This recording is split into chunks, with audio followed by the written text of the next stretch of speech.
나의 정치 코멘트를 하겠습니다. 잠시 후에 썬가크로스의 나의 정치 코멘트를 하겠습니다. 이데일리 2024년도 9월 1일자 기사네요.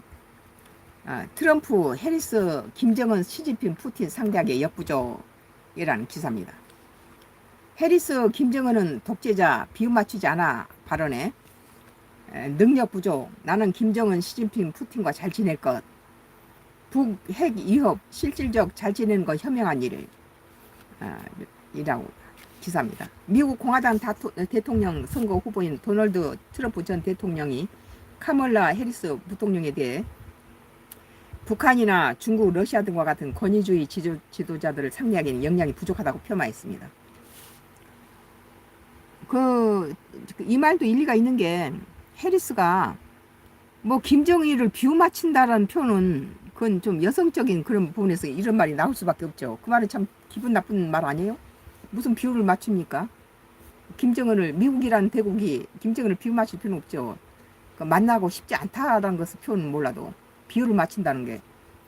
트럼프 전 대통령은 지난 30일 현지 시간 병합주인 펜실바니아주에서 유세를 펼치면서 해리스 부통령의 CNN 방송 인터뷰 등을 언급하며 시진핑 중국 국가 주석과 북한, 러시아를 잘 다룰 수 있을 것인지 한번 생각해봐라. 나는 잘 모르겠다고 말했습니다. 앞서 해리스 부통령은 지난달 22일 민주당 전당대회에서 대선 후보로 수락한 뒤에 가진 연설에서 트럼프 전 대통령처럼 김정은 북한 국무위원장과 같은 독재자의 비를 맞추지 않겠다고 밝힌 바 있다. 그러니까 트럼프가 김정은을 비를 맞췄다고 생각하는가 보죠. 당시 그는 김 위원장이 트럼프 전 대통령을 응원하고 있다고 주장하기도 했다.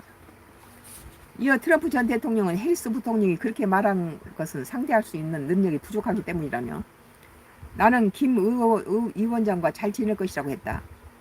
해리스 부통령이 김 위원장이나 시 주석, 블라디미르 푸틴 러시아 대통령을 상대할 외교적 역량이 부족하다고 깎아내린 것이다. 그는 나는 김정은과 함께 북한 땅을 밟았던 유일한 미국 대통령이라며 2019년 방한 당시 판문점 군사 분계선을 넘어갔던 사실을 부각했다. 그랬죠. 이어 우리는 그의 핵 역량에 주목했으며 그것은 매우 실질적이었다며 김 위원장이나 푸틴 대통령, 문재인 대통령이 그때 양다리 서로 놔줬잖아요. 푸틴 대통령 등과 잘 지내는 건 나쁜 일이 아닌 현명한 일이라 강조했습니다. 트럼프 전 대통령은 또 해리스 부통령이 인터뷰에서 당선 시 공화당 인사들을 내각에 포함시켰다는 발언에 대해서 나도 민주당 인사들을 발탁할 것이라고 말했습니다. 반대당에서도 사람을 기용하겠다 이거죠. 이제 트럼프의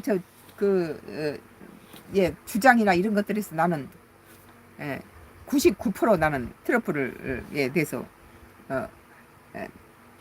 좋지 않다고 생각하는데 그 중에 단 한 가지는 이 공산권 국가들과 좋게 지내는 것이 지구촌의 전쟁을 유발시키는 걸 좀 막는다고 생각해요.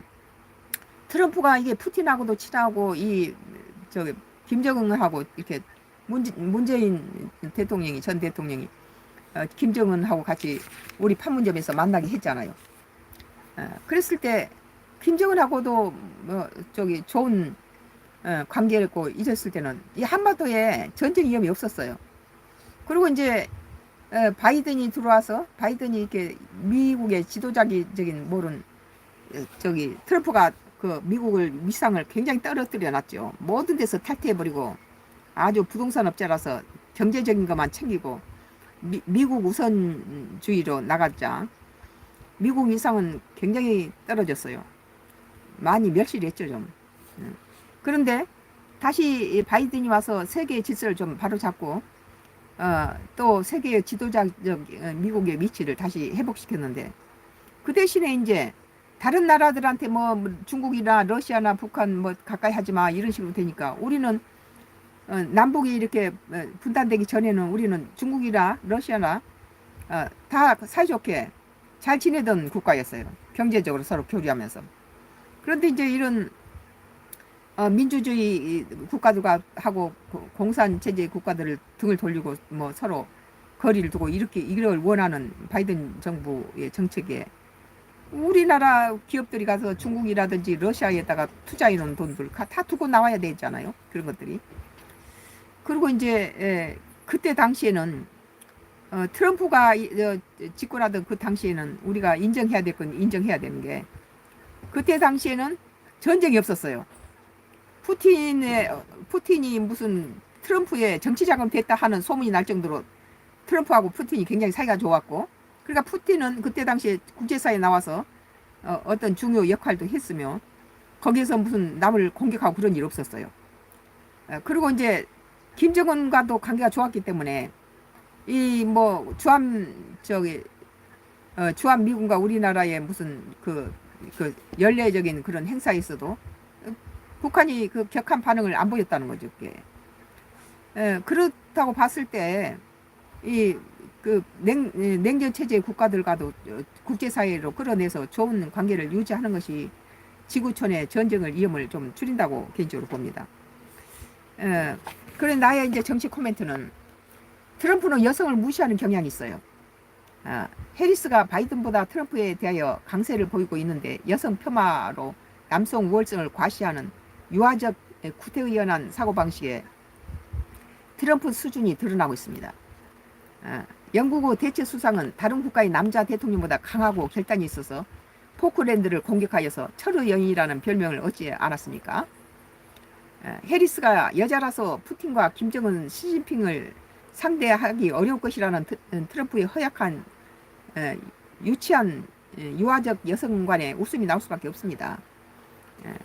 그래서 트럼프의 이 여성 비하 이런 것들이 곳곳에서 보이죠 지금. 그리고 이제 해리스는 영국의 대체 수상 못지않게 잘 해 나갈 거라고 봐요.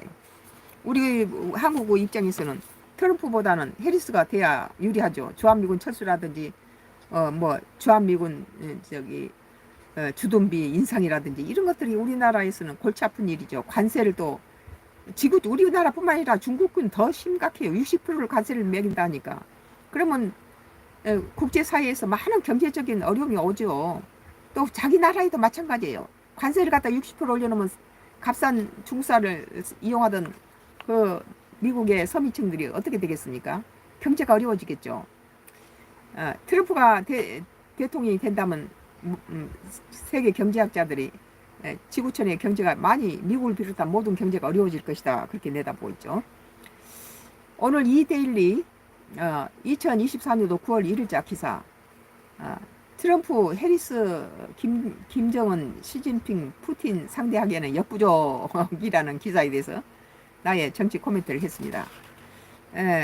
나의 정치 코멘트는 마지막 계속되겠습니다. 다음 것이 기다리고 있습니다.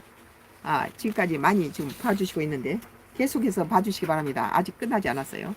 나의 정치 코멘트 마지막이 기다리고 있습니다. 감사합니다. 잠시 후에 또 뵙겠습니다. 마지막 정치 코멘트가 기다리고 있습니다.